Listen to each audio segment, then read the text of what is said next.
मी हवीराव कल्लप्पा तोडकरी, राहणार आटोळा, तालुका चाकूर येथील रहिवासी आहे. आमच्या गावामध्ये जवळपास 5 ते 6 हजार लोकसंख्येचं गाव आहे. या गावामध्ये मुख्य समस्या जर म्हणायची असेल तर तालुक्याशी जोडणारा जो आटोळा ते तिवगाळ मार्गे जाणारा चाकूर रस्ता आहे, हा अनेक वर्षापासून, जवळपास 20 वर्षापासून रस्त्याचं एक वेळेस काम झालेलं आहे, पण निकृष्ट दर्जाचं काम झालेलं आहे.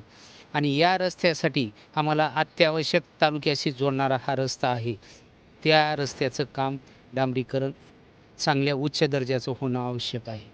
दुसरी बाब, तालुक्यातील मोठं आमचं आटोळा गाव हे ठिकाण असूनही चाकूर तालुक्यातून आटोळा गावी आणखीनही महामंडळाची बस सेवा चालू झालेली नाही.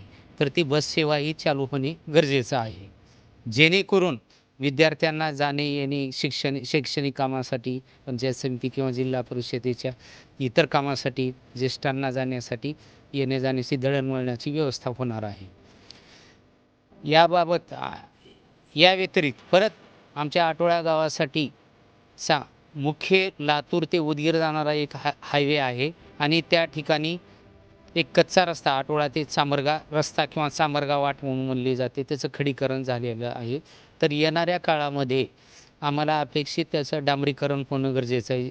तर आमच्या जिल्हा परिषद शाळा 1ली ते 7वीपर्यंत आहे, त्यावरती पत्रे आहेत.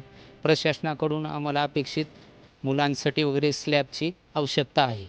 शैक्षणिक बाबतीत आरोग्य उपकेंद्र आहे, या ठिकाणी बऱ्यापैकी सुविधा आहेत.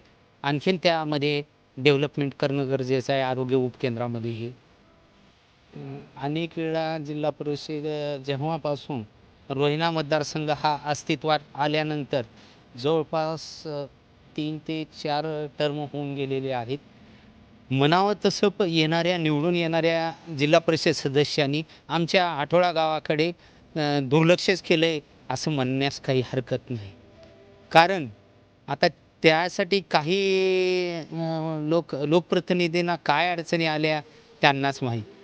तरी येणाऱ्या या वर्षीची जी जिल्हा परिषद निवडणूक होऊ घातली आहे, त्यामध्ये ज्या इच्छुक उमेदवार भारतीय जनता पार्टीकडून सुप्रियाताई श्रंगारे उभ्या राहिल्या आहेत, त्या तरी आमच्या आटोळ्या गावाचा विकास पूर्ण साधू शकतील एवढीच अपेक्षा आम्ही त्यांच्याकडून व्यक्त करतो.